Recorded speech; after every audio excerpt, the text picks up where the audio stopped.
Veuillez, s'il vous plaît, vous rendre à l'arrière de l'église pour la bénédiction des rameaux. Merci.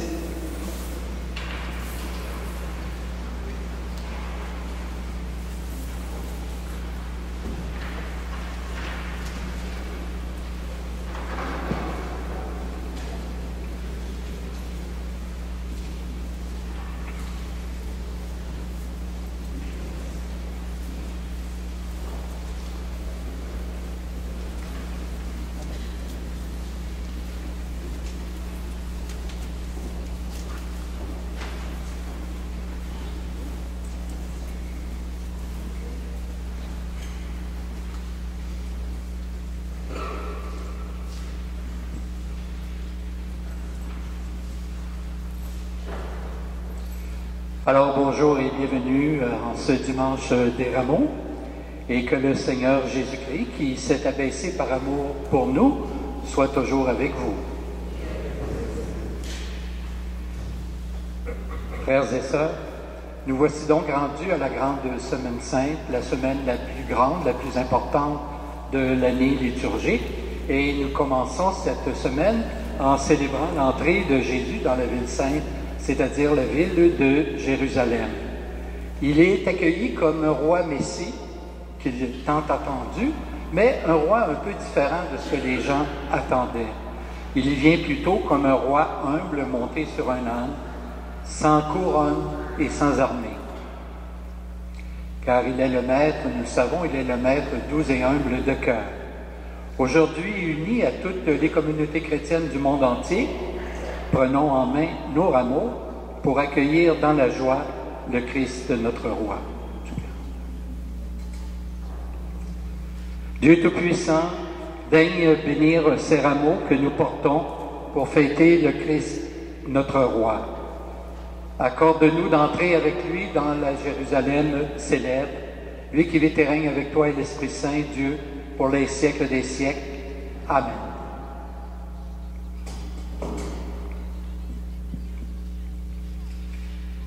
Le Seigneur soit avec vous. Évangile de Jésus-Christ selon saint Luc. Gloire à toi, Seigneur. Jésus marchait en avant de ses disciples pour monter à Jérusalem. À l'approche de Bethphagée et de Béthanie, sur les pentes du mont des Oliviers, il envoya 2 disciples. Allez au village qui est en face. À l'entrée, vous trouverez un petit âne attaché. Personne ne l'a encore monté. Détachez-le et amenez-le. Et si l'on vous demande pourquoi le détachez-vous, vous répondrez, le Seigneur en a besoin. Les disciples partirent et trouvèrent tout comme Jésus leur avait dit. Au moment où ils détachèrent le petit âne, ses maîtres demandèrent, « Pourquoi détachez-vous cet âne ?» Ils répondirent, « Le Seigneur en a besoin. » Ils amenèrent l'âne à Jésus, jetèrent leurs vêtements dessus et firent monter Jésus. À mesure qu'il avançait, les gens étendaient leurs vêtements sur le chemin. Déjà, Jésus arrivait à la descente du mont des Oliviers, quand toute la foule des disciples, remplis de joie, se mit à louer Dieu à pleine voix pour tous les miracles qu'ils avaient vus. Béni soit celui qui vient, lui notre roi, au nom du Seigneur. Paix dans le ciel et gloire au plus haut des cieux. Quelques pharisiens qui se trouvaient dans la foule dirent à Jésus, « Maître, arrête tes disciples. » Mais il leur répondit, « Je vous le dis, s'ils se taisaient, les pierres crieront. » Acclamons la parole de Dieu.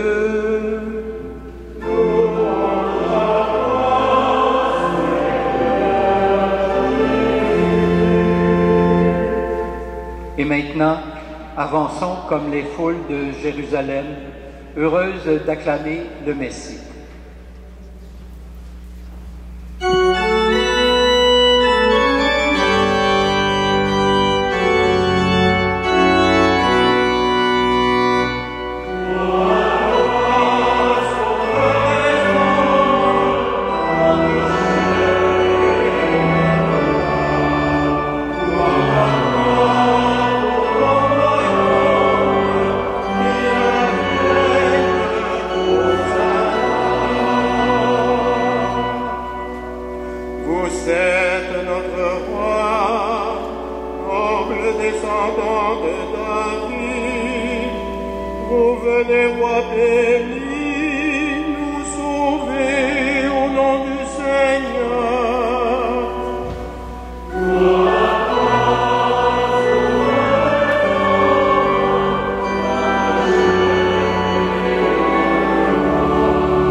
Prions le Seigneur. Dieu éternel et tout-puissant, pour montrer au genre humain quel abaissement il doit imiter, tu as voulu que notre Sauveur, dans un corps semblable au nôtre, subisse la mort de la croix. Accorde-nous cette grâce de retenir les enseignements de sa passion et d'avoir part à sa résurrection, lui qui vit et règne avec toi et l'Esprit Saint, Dieu, pour les siècles des siècles. Amen.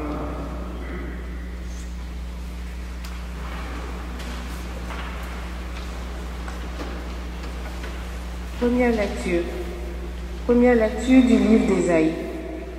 Dieu mon Seigneur m'a donné le langage d'un homme qui se laisse instruire, pour que je sache à mon tour reconforter celui qui n'en peut plus. La parole me réveille chaque matin. Chaque matin, elle me réveille pour que j'écoute comme celui qui se laisse instruire. Le Seigneur Dieu m'a ouvert l'oreille et moi, je ne me suis pas révoltée. Je ne me suis pas dérobée. J'ai présenté mon dos à ceux qui me frappaient et mes joues à ceux qui m'arrachaient la barbe. Je n'ai pas protégé mon visage des outrages et des crachats. Le Seigneur Dieu vient à mon secours. C'est pourquoi je ne suis pas atteint par les outrages. C'est pourquoi j'ai rendu mon visage dur comme une pierre. Je sais que je ne serai pas confondu. Parole du Seigneur.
Lecture de la lettre de Saint Paul apôtre aux Philippiens. Le Christ Jésus lui qui était dans la condition de Dieu, n'a pas jugé bon de revendiquer son droit d'être traité à l'égard de Dieu. Mais au contraire, il se dépouilla lui-même en prenant la condition de serviteur. Devenu semblable aux hommes et reconnu comme un homme à son comportement, il s'est abaissé lui-même en devenant obéissant jusqu'à mourir et à mourir sur une croix. C'est pourquoi Dieu l'a élevé au-dessus de tout. Il lui a conféré le nom qui surpasse tous les noms, afin qu'au nom de Jésus, aux cieux, sur terre et dans l'abîme, tout être vivant tombe à genoux et que toute langue proclame « Jésus-Christ est le Seigneur » pour la gloire de Dieu le Père. Parole du Seigneur.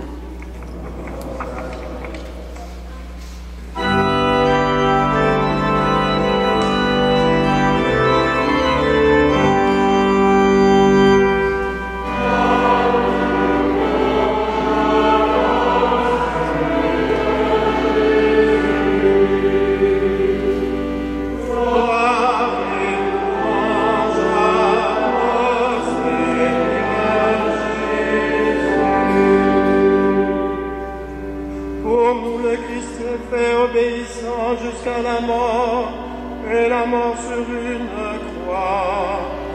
Voilà pourquoi Dieu l'a élevé souverainement et lui a donné le nom qui est au-dessus de tout nom.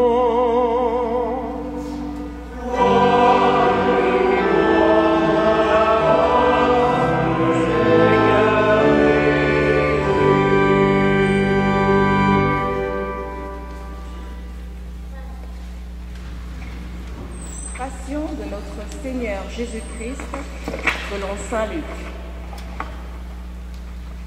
Quand l'heure du repas pascal fut venue, Jésus se mit à table et les apôtres avec lui. Il leur dit : J'ai ardemment désiré manger cette Pâque avec vous avant de souffrir, car je vous le déclare, jamais plus je ne le mangerai, jusqu'à ce qu'elle soit pleinement réalisée dans le royaume de Dieu. Il prit alors une coupe, il rendit grâce et il dit : Prenez, partagez entre vous, car je vous le déclare, jamais plus désormais je ne boirai du fruit de la vigne, jusqu'à ce que vienne le règne de Dieu. Puis il prit du pain, et après avoir rendu grâce, il le rompit et leur donna en disant : Ceci est mon corps, donné pour vous. Faites cela en mémoire de moi. Et pour la coupe, il fit de même à la fin du repas, en disant : Cette coupe est la nouvelle alliance en mon sang répandu pour vous. Cependant, la main de celui qui me livre est là, à côté de moi sur la table. En effet, le Fils de l'homme s'en va selon ce qui a été fixé, mais malheureux l'homme qui le livre.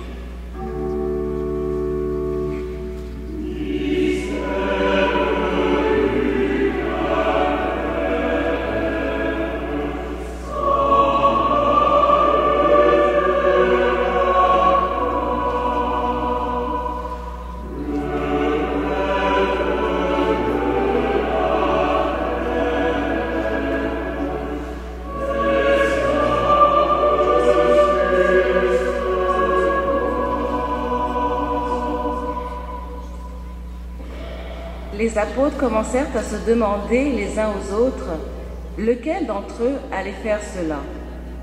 Ils arrivèrent à se quereller. Lequel d'entre eux, à leur avis, était le plus grand? Mais il leur dit : Les rois des nations païennes leur commandent en maître, et ceux qui exercent le pouvoir sur elles se font appeler bienfaiteurs. Pour vous, rien de tel. Au contraire, le plus grand d'entre vous doit prendre la place du plus jeune, et celui qui commande, la place de celui qui sert. Quel est en effet le plus grand? Celui qui est à table ou celui qui sert? N'est-ce pas celui qui est à table? Eh bien moi, je suis au milieu de vous comme celui qui sert. Vous, Vous avez tenu bon avec moi dans mes épreuves. Et moi, je dispose pour vous du royaume comme mon Père en a disposé pour moi. Ainsi vous mangerez et boirez à ma table dans mon royaume, et vous siégerez sur des trônes pour juger les 12 tribus d'Israël. Simon, Simon, Satan vous a réclamé pour vous passer au crible comme le froment. Mais j'ai prié pour toi, afin que ta foi ne sombre pas. Toi donc, quand tu seras revenu, affermis tes frères. Pierre lui dit, « Seigneur, avec toi je suis prêt à aller en prison et à la mort. » Jésus reprit, « Je te le déclare, Pierre, le coq ne chantera pas aujourd'hui avant que par 3 fois tu aies affirmé que tu ne me connais pas. » Puis il leur dit, « Quand je vous ai envoyé sans argent, ni sac, ni sandales, avez-vous manqué de quelque chose? » Ils lui répondirent, « Mais non. » Jésus leur dit, « Eh bien maintenant, celui qui a de l'argent, qu'il en prenne, de même celui qui a un sac. Et celui qui n'a pas d'épée, qu'il vende son manteau pour en acheter une. Car je vous le déclare, il faut que s'accomplisse en moi ce texte de l'Écriture. Il a été compté avec les pécheurs.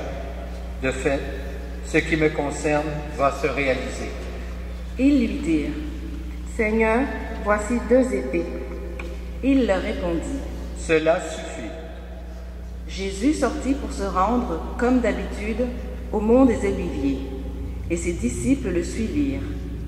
Arrivé là, il leur dit, « Priez pour ne pas entrer en tentation. » Puis il s'écarta à la distance d'un jet de pierre environ.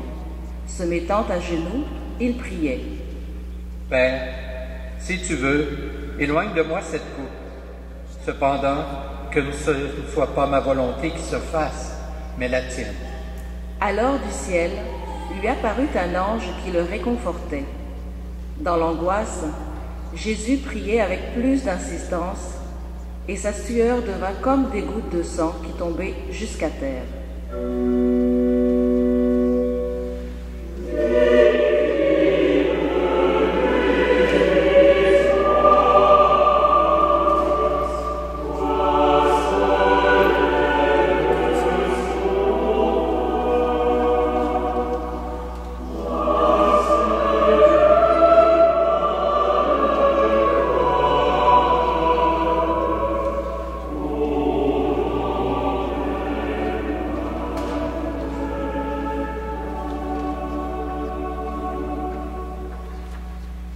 Après cette prière, Jésus se leva et rejoignit ses disciples qu'il trouva endormis à force de tristesse.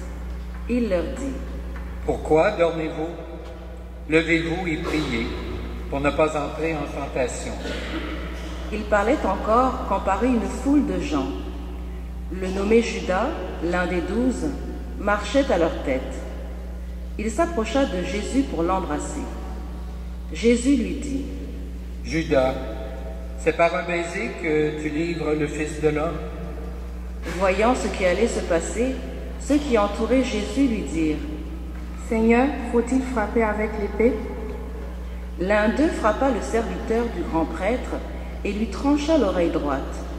Jésus répondit, « Laissez donc faire. » Et, touchant l'oreille de l'homme, il le guérit. Jésus dit alors à ceux qui étaient venus l'arrêter, chefs des prêtres, officiers de la garde du temple et anciens. « Suis-je donc un bandit pour que vous soyez venus avec des épées et des bâtons? Chaque jour, j'étais avec vous dans le temple et vous ne m'avez pas arrêté. Mais c'est maintenant votre heure. C'est la domination des ténèbres. » Ils se saisirent de Jésus pour l'emmener et ils le firent entrer dans la maison du grand prêtre. Pierre suivait de loin. Ils avaient allumé un feu au milieu de la cour et ils s'étaient tous assis là. Pierre était parmi eux. Une servante le vit assis près du feu. Elle le dévisagea et dit, « Celui-là aussi était avec lui. » Mais il nia. « Femme, je ne le connais pas. » Peu après, un autre dit en le voyant, « Pierre répondit, Non, je n'en suis pas. environ 1 heure plus tard, un autre insistait. C'est sûr, celui-là était avec lui, et d'ailleurs il est galiléen. Pierre répondit, Je ne vois pas ce que tu veux dire. et à l'instant même, comme il parlait encore, un coq chanta. Le Seigneur, se retournant, posa son regard sur Pierre. Et Pierre se rappela la parole que le Seigneur lui avait dite. Avant que le coq chante aujourd'hui, tu m'auras renié 3 fois. Il sortit et pleura amèrement. Les hommes qui gardaient Jésus se moquaient de lui et le maltraitaient. Ils lui avaient voilé le visage et ils l'interrogeaient. Fais le prophète. Qui est-ce qui t'a frappé? Et ils lançaient contre lui beaucoup d'autres insultes. Lorsqu'il fit jour, les anciens du peuple, chefs des prêtres et scribes, se réunirent et ils l'emmenèrent devant le grand conseil. Ils lui dirent, Si tu es le Messie, dis-le-nous. il leur répondit, Si je vous le dis, vous ne me croirez pas. Et si j'interroge, vous ne répondrez pas. Mais désormais, le Fils de l'homme sera assis à la droite du Dieu puissant.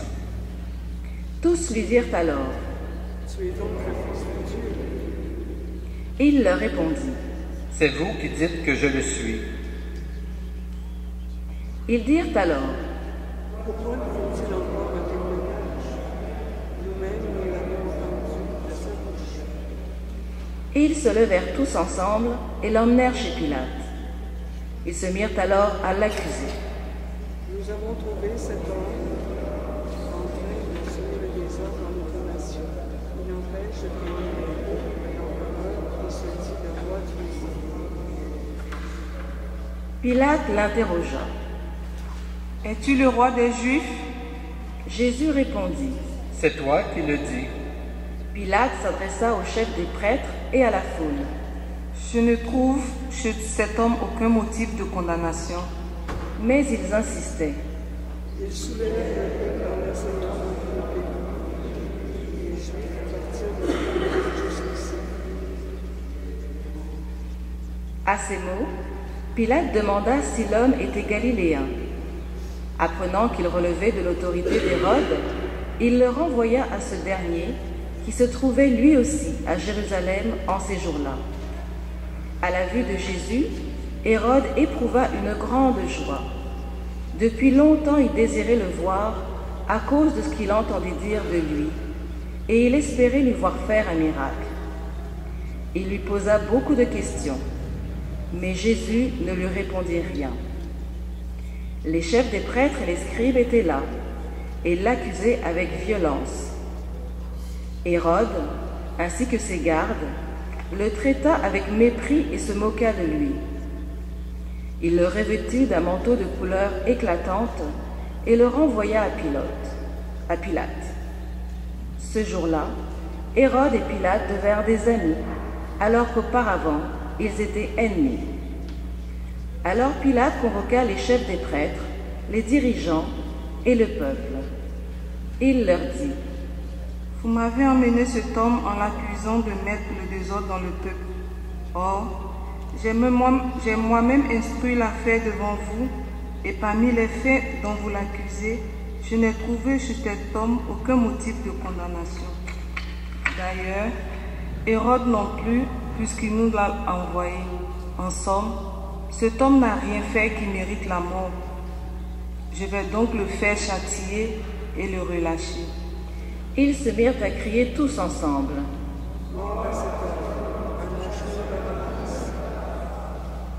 Ce dernier avait été emprisonné pour un meurtre et pour une émeute survenue dans la ville. Pilate, dans son désir de relâcher Jésus, leur adressa de nouveau la parole. Mais ils criaient.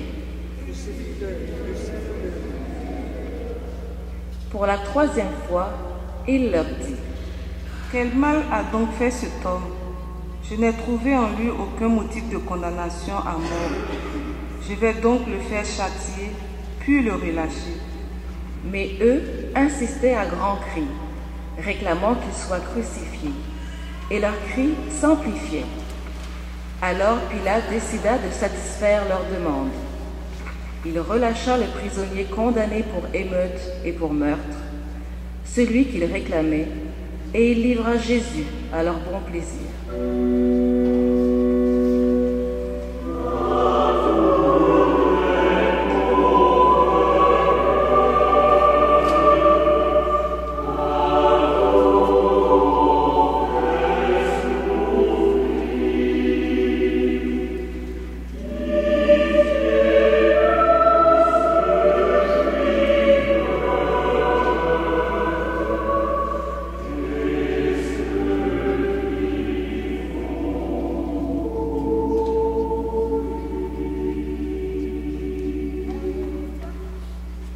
Pendant qu'il l'emmenait, ils prirent un certain Simon de Cyrène qui revenait des champs, et ils le chargèrent de la croix pour qu'il la porte derrière Jésus. Le peuple, en grande foule, le suivait, ainsi que des femmes qui se frappaient la poitrine et se lamentaient sur Jésus. Il se retourna et leur dit: Femmes de Jérusalem, ne pleurez pas sur moi, pleurez sur vous-même et sur vos enfants. Voici venir des jours où l'on dira: heureuses les femmes stériles, celles qui n'ont pas enfanté, celles qui n'ont pas allaité. Alors on dira aux montagnes: tombez sur nous, et aux collines: cachez-nous. Car si l'on traite ainsi l'arbre vert, que deviendra l'arbre sec? On emmenait encore avec Jésus 2 autres, des malfaiteurs, pour les exécuter. Lorsqu'on fut arrivé au lieu dit le crâne, au calvaire, on mit Jésus en croix, avec les 2 malfaiteurs, l'un à droite et l'autre à gauche. Jésus disait: Père, pardonne-leur, ils ne savent pas ce qu'ils font. Ils partagèrent ses vêtements et les tirèrent au sort. Le peuple restait là, à regarder. Les chefs ricanaient en disant: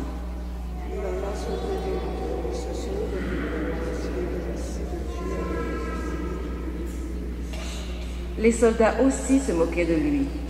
S'approchant pour lui donner de la boisson vinaigrée, ils lui disaient: Si tu es le roi des Juifs, sauve-toi toi-même.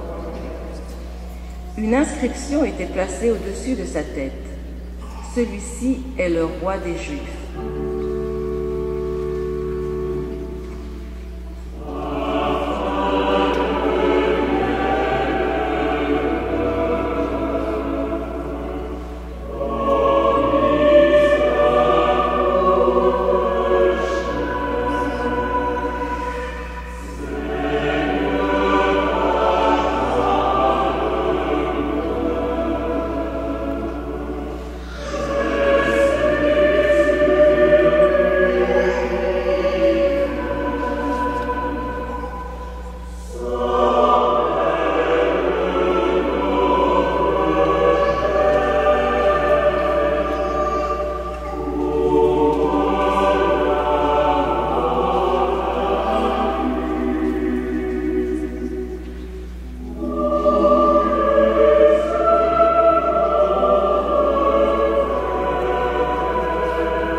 L'un des malfaiteurs suspendus à la croix l'injuriait: N'es-tu pas le Messie? Sauve-toi toi-même et nous avec. Mais l'autre lui fit de vifs reproches: Tu n'as donc aucune crainte de Dieu. Tu es pourtant un condamné toi aussi. Et puis, pour nous, c'est juste. Après ce que nous avons fait, nous avons ce que nous méritons. Mais lui, il n'a rien fait de mal. Et il disait: Jésus, souviens-toi de moi quand tu reviendras ignorer ton règne. Jésus lui répondit: Amen, je te le déclare aujourd'hui, avec moi tu seras dans le paradis. Il était déjà presque midi. L'obscurité se fit dans tout le pays jusqu'à 3 heures, car le soleil s'était caché. Le rideau du temple se déchira par le milieu. Alors Jésus poussa un grand cri. Père, entre tes mains, je remets mon esprit.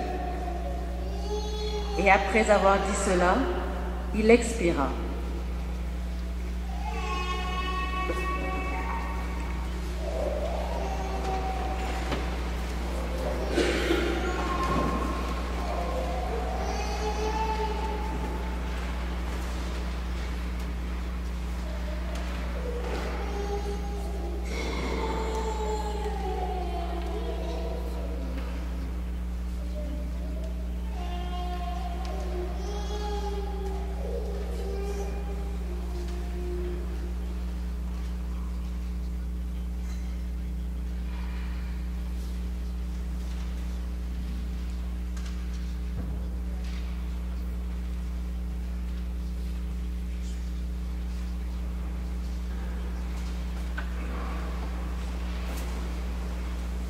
À la vue de ce qui s'était passé, le centurion rendait gloire à Dieu.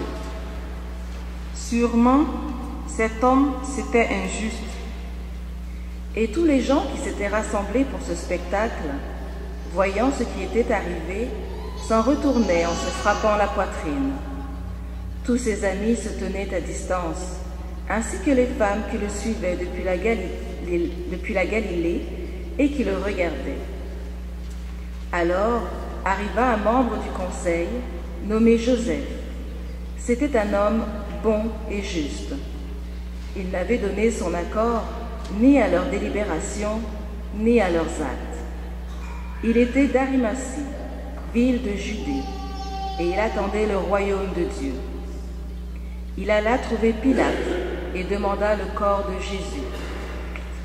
Puis il le descendit de la croix, l'enveloppa dans un linceul et le mit dans un sépulcre taillé dans le roc, où personne encore n'avait été déposé. C'était le vendredi, et déjà brillaient les lumières du sabbat. Les femmes qui accompagnaient Jésus depuis la Galilée suivirent Joseph. Elles regardèrent le tombeau pour voir comment le corps avait été placé. Puis, elles s'en retournèrent et préparèrent aromates et parfums. Et, durant le sabbat, elles observèrent le repos prescrit.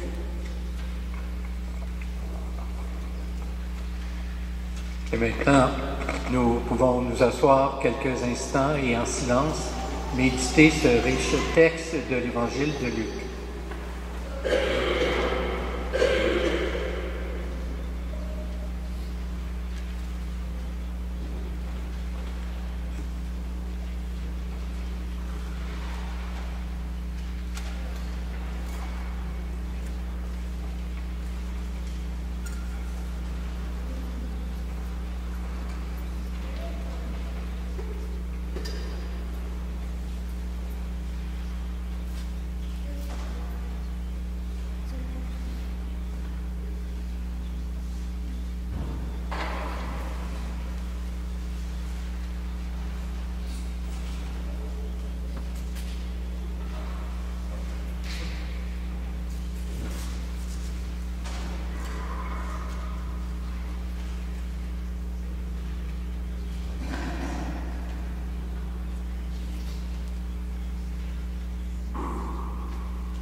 Maintenant, je vous invite à vous lever pour qu'ensemble nous puissions professer notre foi en ce Dieu qui a envoyé son Fils pour nous sauver. Je crois en Dieu, le Père Tout-Puissant, Créateur du ciel et de la terre, et en Jésus-Christ, son Fils unique, notre Seigneur, qui a été conçu du Saint-Esprit, est né de la Vierge Marie, a souffert sous Ponce Pilate, a été crucifié, est mort et a été enseveli, est descendu aux enfers, le troisième jour est ressuscité des morts, est monté aux cieux, est assis à la droite de Dieu le Père Tout-Puissant, Dieu viendra juger les vivants et les morts. Je crois en l'Esprit Saint, à la Sainte Église catholique, à la communion des saints, à la rémission des péchés, à la résurrection de la chair et à la vie éternelle. Amen. C'est au Christ, crucifié et glorifié, que nous confions nos frères et sœurs souffrants. Que la croix devienne pour toute personne signe d'espérance. Jésus, acclamé à Jérusalem, regarde tous ceux et celles qui croient en toi et te célèbrent en l'Église. Garde-nous fidèles à ta parole, nous t'en prions.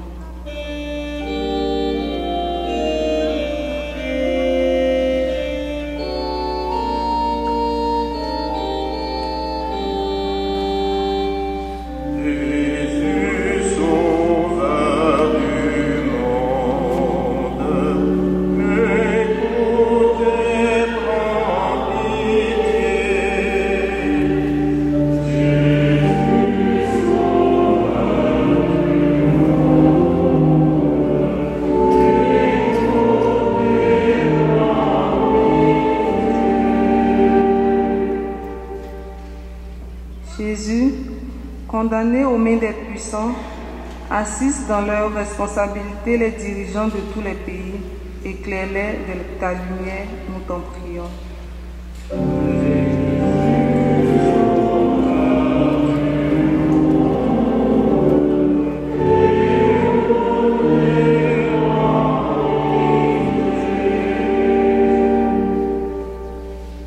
Jésus, crucifié au calvaire, soutiens ceux et celles qui souffrent dans leur chair et dans leur cœur. Montre-leur ta victoire, nous t'en prions.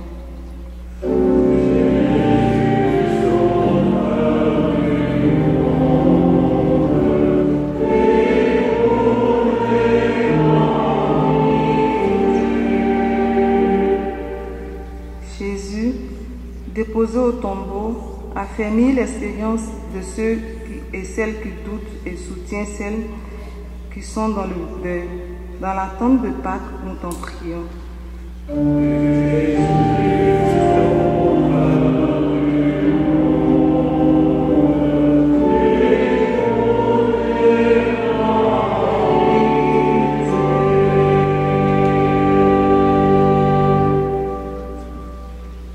Tu le sais bien, Seigneur, nous avons besoin de toi. À tous les humains qui te cherchent, viens révéler que ta passion nous sauve, toi qui vis et règnes avec le Père dans l'unité du Saint-Esprit, maintenant et dans les siècles sans fin. Amen. Nous allons maintenant recueillir vos offrandes.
Prions ensemble au moment d'offrir le sacrifice de toute l'Église. Souviens-toi, Seigneur, de la passion de ton Fils. Ne tarde pas à nous réconcilier avec toi. Il est vrai que nous n'avons pas mérité ton pardon, mais nous comptons sur ta miséricorde et sur la grâce du sacrifice de Jésus, lui qui vit et règne avec toi et l'Esprit Saint, Dieu, pour les siècles des siècles.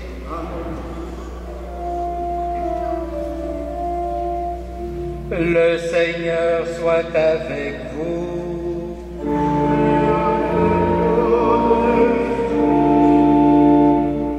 Élevons notre cœur.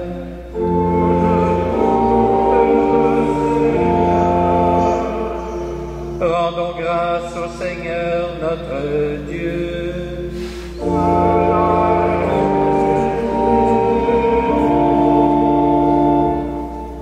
Vraiment, il est juste et bon de te rendre gloire, de t'offrir notre action de grâce toujours et en tout lieu.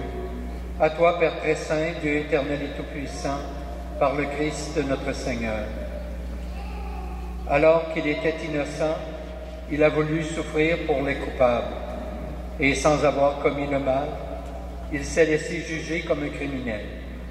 En mourant, il a détruit notre péché.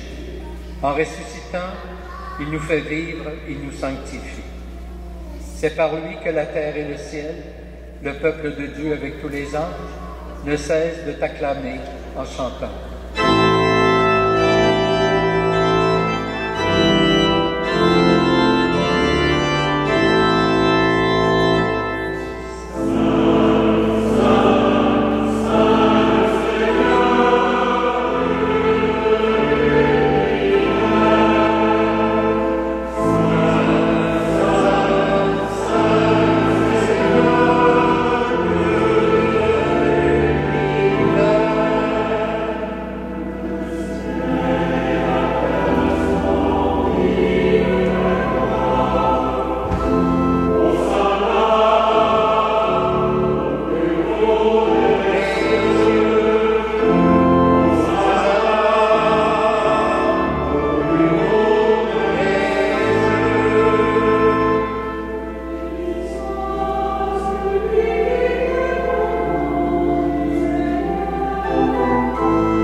Tu es vraiment saint, Dieu de l'univers, et toute la création proclame ta louange, car c'est toi qui donnes la vie, c'est toi qui sanctifies toutes choses, par ton Fils Jésus-Christ notre Seigneur, avec la puissance de l'Esprit Saint. Et tu ne cesses de rassembler ton peuple, afin qu'il te présente partout dans le monde une offrande pure. C'est pourquoi nous voici rassemblés devant toi, et dans la communion de toute l'Église, en ce premier jour de la semaine, nous célébrons le jour très saint où ton Fils unique qui partage éternellement ta propre gloire s'est manifesté à nos yeux dans un vrai corps pris de notre chair. Par lui, notre Rédempteur et notre Sauveur, Dieu Tout-Puissant, nous te supplions de consacrer toi-même les offrandes que nous apportons, sanctifie-les par ton Esprit, pour qu'elles deviennent le corps et le sang de ton Fils, Jésus-Christ, notre Seigneur, qui nous a dit de célébrer ce mystère. La nuit même où il fut livré, il prit le pain. En te rendant grâce, il le bénit, il le rompit et le donna à ses disciples en disant, « Prenez et mangez-en tous. Ceci est mon corps livré pour vous. »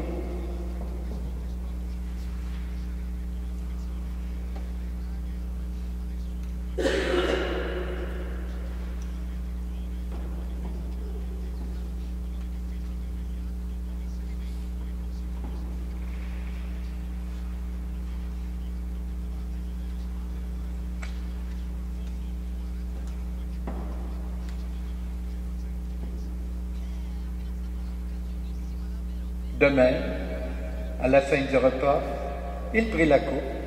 En te rendant grâce, il la bénit, Il la donna à ses disciples en disant, prenez et buvez-en tous, car ceci est la coupe de mon sang, le sang de l'alliance nouvelle et éternelle, qui sera versé pour vous et pour la multitude en rémission des péchés. Vous ferez cela en mémoire de moi.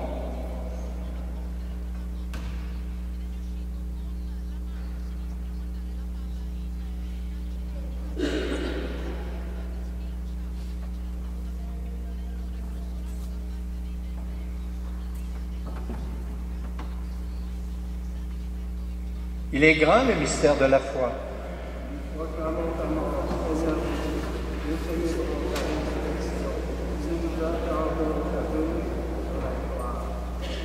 En faisant mémoire de ton Fils, de sa passion qui nous sauve, de sa glorieuse résurrection et de son ascension dans le ciel, alors que nous attendons son dernier avènement, nous présentons cette offrande vivante et sainte pour te rendre grâce. Regarde, Seigneur, le sacrifice de ton Église, et daigne reconnaître celui de ton Fils qui nous a rétablis dans ton alliance. Quand nous serons nourris de son corps et de son sang, et remplis de l'Esprit Saint, accorde-nous d'être un seul corps et un seul esprit dans le Christ. Que l'Esprit Saint fasse de nous une éternelle offrande à ta gloire, pour que nous obtenions un jour les biens du monde à venir, auprès de la Vierge Marie, la bienheureuse Mère de Dieu, avec Saint Joseph son époux, avec les apôtres, les martyrs et tous les saints et saintes, qui ne cessent d'intercéder pour nous. Et maintenant, nous te supplions, Seigneur, par le sacrifice qui nous réconcilie avec toi, étends au monde entier le salut et la paix. Affermis la foi et la charité de ton Église au long de son chemin sur la terre. Veille sur ton serviteur, le pape François, notre évêque Christian, l'ensemble des évêques, les prêtres, les diacres, et tout le peuple des rachetés. Écoute les prières de ta famille assemblée devant toi, et ramène à toi, Père très aimant, tous tes enfants dispersés.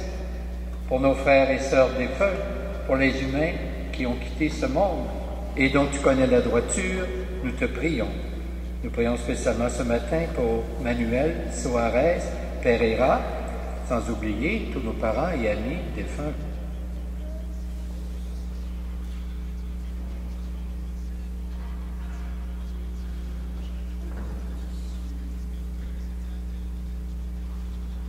Reçois-les dans ton royaume, où nous espérons être comblés de ta gloire tous ensemble et pour l'éternité. Par le Christ notre Seigneur, par qui tu donnes au monde toute grâce et tout bien. Par lui, avec lui et en lui, à toi, Dieu le Père Tout-Puissant, dans l'unité du Saint-Esprit, tout honneur et toute gloire pour les siècles des siècles. Amen. Et maintenant, unis à tous les baptisés qui, à travers le monde, prennent la route de cette Semaine Sainte et mettent leurs pas dans ceux de Jésus, nous pouvons dire en toute confiance les mots que lui-même nous a donnés pour cette prière.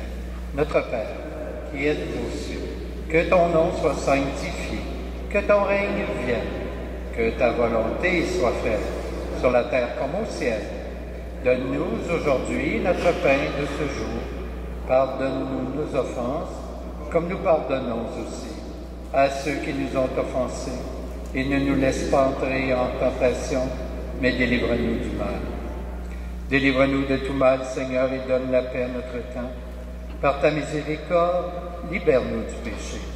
Rassure-nous devant les épreuves en cette vie, où nous espérons le bonheur que tu promets. Et le retour de Jésus-Christ, notre Sauveur.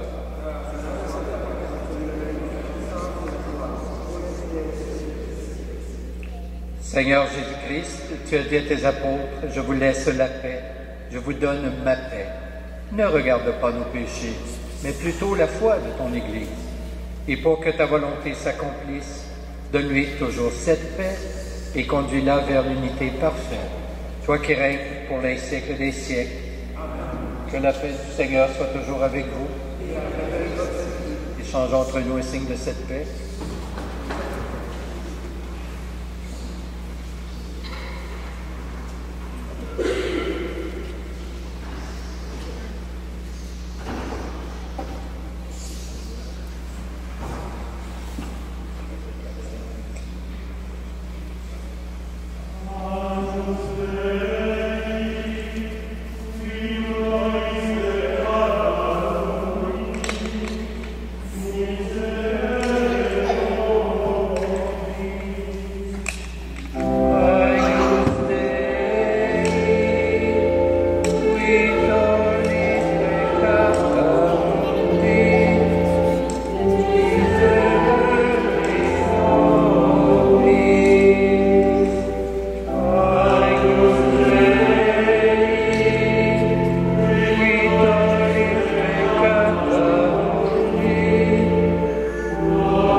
Heureuses les invités au repas du Seigneur. Voici l'agneau de Dieu qui enlève le péché du monde. Seigneur, je ne peux pas dire de te recevoir, mais dis seulement une parole et je serai guéri. Que le corps du Christ nous garde pour la vie éternelle.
Prions le Seigneur.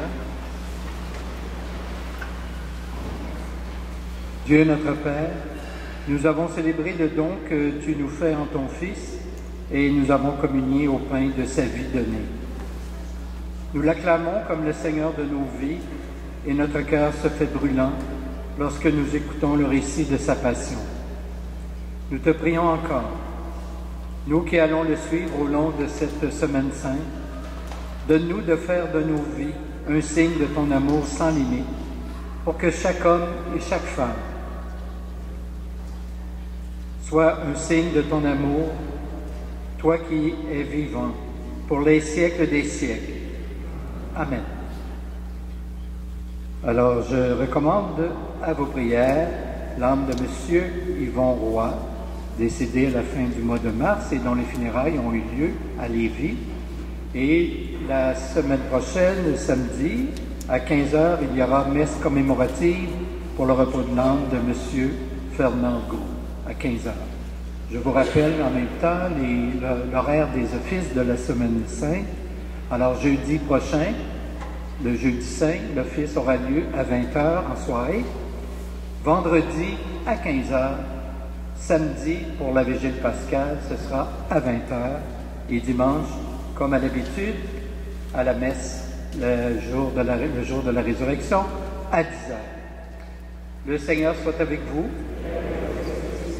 Dieu votre Père, le Père de toute miséricorde, vous a donné dans la passion de son Fils la plus belle preuve de son amour. Qu'il vous aide maintenant à découvrir à son service et à celui de vos frères et sœurs jusqu'où va le don de sa grâce. Amen. Il vous a donné de vivre en Jésus qui a subi la mort pour vous sauver d'une mort éternelle, qu'il vous fasse don de sa vie. Après l'avoir suivi dans les épreuves, puissiez-vous entrer avec lui dans sa gloire de ressuscité, et que le Seigneur Tout-Puissant vous bénisse, le Père, le Fils et le Saint-Esprit. Amen. Je vous souhaite donc un bon dimanche, une très belle semaine sainte, une belle montée vers Pâques. Et maintenant, je remercie également la petite bande de nous avoir accompagnés, de ces belles voix. C'est toujours apprécié.